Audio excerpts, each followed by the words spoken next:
अगर हम इन बच्चों को इन मकातिब और मदारिस के हवाले न करें तो उसका अंजाम क्या होगा, उसका समरा क्या होगा, उसका रिजल्ट हमारे सामने, उसका फीडबैक हमको क्या मिलेगा। ये एक बेहतरीन खामोश पैगाम देने के लिए हमारे सामने एक मुकालमे की शक्ल में आ रहे हैं। मैं दावत दे रहा हूँ आरीज, अबू बकर, अल्तमश, अबूज़र, फरहान और कैफ, इन तमाम को कि वो आए और आज के मुआशरे के अंदर बच्चों के दिल के अंदर, बच्चों के दिमाग के अंदर क्या चलता है और मकतब की तालीम हासिल करने वाले बच्चों के जहन में क्या ख़यालात चलते हैं, ये असातिज़ा किराम की मेहनतें होती है जिसकी बदौलत सही रुख और सही रहनुमाई इनको मिलती है। मुझे बदलना है मेरे कौम के बच्चों का मिजाज, मुझे बदलना है मेरे कौम के बच्चों का मिजाज, बिन तराशे हुए हीरे मुझे अच्छे नहीं लगते। ये बच्चे हमारे सामने एक मुकालमा पेश कर रहे हैं। हेलो। अरे भाई तुम किसके फैन हो? भाई मैं तो विराट कोहली का फैन हूँ। भाई मेरा तो फेवरेट रोनाल्डो है। अरे भाई तुम किसके फैन हो? अपन तो बॉलीवुड के बादशाह का फैन है। हाँ मैं समझ गया, तुम शाहरुख के फैन हो। बिल्कुल सही पहचाना। अरे वो देखो अशफाक मौलाना आ रहे, अगर उन्होंने हमारी बातें सुन ली तो अरे वो देखो अशफाक मौलाना आ रहे, अगर उन्होंने हमारी बातें सुन ली तो बयान में बता देंगे कि हम किसके फैन हैं। माशाल्लाह माशाल्लाह, अभी तुम लोगों की बातें मैंने सुनी तो पता चला कि तुम में से कोई रोनाल्डो का, तो कोई शाहरुख खान को, तो कोई विराट कोहली का फैन है, कि तुम में से कोई नबी का भी फैन है। क्या बात कर रहे मौलाना, हम मुसलमान हैं मुसलमान। अरे मौलाना हमको भी नबी से मोहब्बत है। कहा है मोहब्बत, नजर तो नहीं आ रही। अरे मौलाना मोहब्बत नजर नहीं आती, मोहब्बत आदमी दिल से करता है, दिल से। आदमी उसी के साँचे में ढलता है जिस वो उसे इश्क होता है। ये मौलाना भी इश्क की बातें कर रही। अरे मौलाना तुमने जो बोला ना वो सिर के ऊपर से गया, कुछ भेजे में घुसेंगे ऐसा बोलो। चलो ठीक है, तुम ये बताओ, ये जो तुम्हारे सर के बाल काटे हैं, इन्हें देखकर तो लगता है जैसे खेत में गेहूं खड़ा है, ऐसा क्यों? अरे मौलाना ये रोनाल्डो का स्टाइल है, वो ऐसी कटिंग करता है। तो उससे तुम्हें क्या मतलब, वो कुछ भी करे, तुम क्यों कर रहे हो? अरे मौलाना ये रोनाल्डो का फैन है, करके ऐसी कटिंग करा। अरे मौलाना ये तो टी शर्ट भी 7 नंबर की पहनता है, क्योंकि रोनाल्डो टी शर्ट 7 नंबर की पहनता है। तो अब आए ऊँट पहाड़ के नीचे। ऊंट और पहाड़ का नजर आ रहे तुमको? ऊँट तुम हो, पहाड़ में बताता हूँ तुमको। अब सुनो गौर से, तुमने कहा कि तुम रोनाल्डो का फैन हो, तो सर के बाल भी उसी के तरीके पर काटे और टी शर्ट भी 7 नंबर की पहनते हो, तो तुम टी शर्ट भी 7 नंबर की पहनते हो, तो इससे समझ आया आदमी जिसका फैन होता है उससे उसे मोहब्बत होती है और आदमी रहन सहन में भी उसी का तरीका अपनाता है। तो तुम जो कह रहे थे कि मोहब्बत नजर नहीं आती, तुम्हें जो रोनाल्डो से मोहब्बत है वो तो ऊपर से नीचे तक नजर आ रही, और जो नबी सल्लल्लाहु अलैहि वसल्लम से मोहब्बत है वो तो दूर दूर तक दिखाई नहीं दे रही। अरे मौलाना साहब जरा खुलकर बताओ कि नबी से मोहब्बत होंगी तो कैसे नजर आएंगी। सुना, हमारे में नबी सल्लल्लाहु अलैहि वसल्लम ने हदीस में फरमाया कि मन अहया सुन्नती फ़क़त अहब्बनी, इसका तर्जुमा है कि मेरी सुन्नत को वो जिंदा करेगा जो मुझसे मोहब्बत करेगा। और सर के बाल काटने के बारे में भी हदीस में फरमाया कि कज़ा करने से बचो, यानी सर के कुछ बाल बड़े और कुछ बाल छोटे मत रखो। आपने तो सर पर गन्ना खड़ा कर दिया, ऐसा क्यों?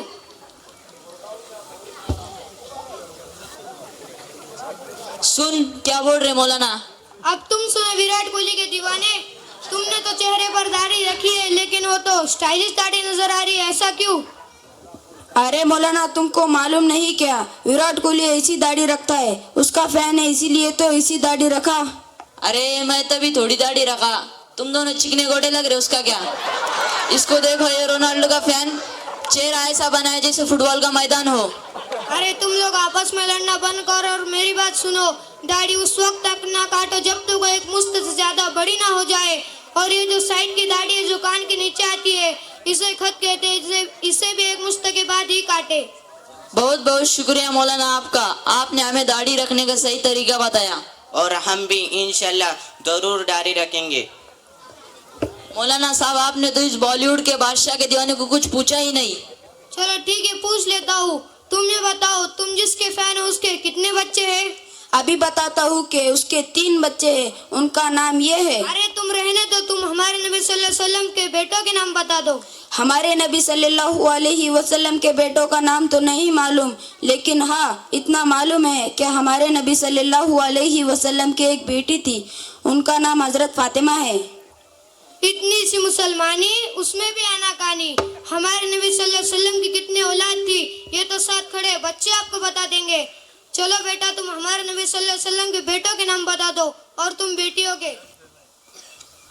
हमारे नबी के 3 बेटे थे। नंबर 1 हजरत कासिम रज़ियल्लाहु अन्हु, नंबर 2 हजरत अब्दुल्ला रज़ियल्लाहु अन्हु, नंबर 3 हजरत इब्राहिम रज़ियल्लाहु अन्हु।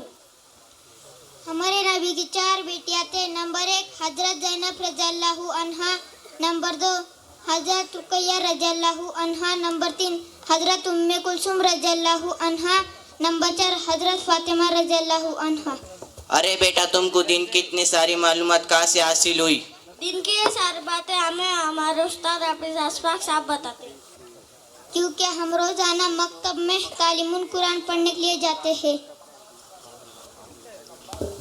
माशाल्लाह, ये तो बहुत अच्छी बात है। इन बच्चों को देखकर मौलाना की मेहनत भी नजर आती है।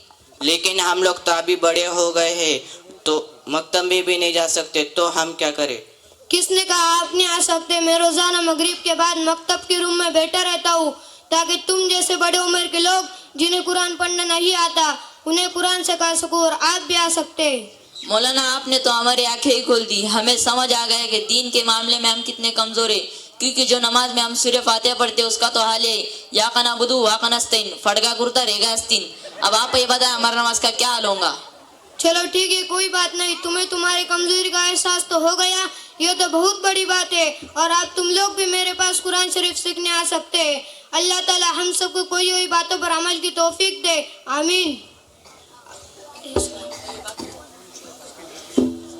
अस्सलामु अलैकुम व रहमतुल्लाहि व बरकातुहू। वालेकुम अस्सलाम वरहमतुल्लाहि वबरकातुहू।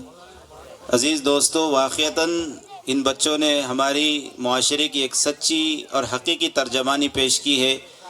मेरे अज़ीज़ दोस्तों, अल्लाह के नबी सल्लल्लाहु अलैहि वसल्लम के इरशाद अलमरउ मा मन अहब्ब यौमल क़ियामा, जिस आदमी को जिसके साथ मोहब्बत होंगी कल क़यामत के दिन उसका हश्र भी उसी के साथ होगा। और आज हम हमारे घर के अंदर देख रहे हैं कि बच्चों की क्या हालतें हैं। ये बच्चों ने सही माना में इसकी तस्वीर पेश की है और सच्ची बात यह है कि इसके पीछे इनके उस्ताद मोहतरम की मेहनत है, उनके मकतब की तर्जमानी है।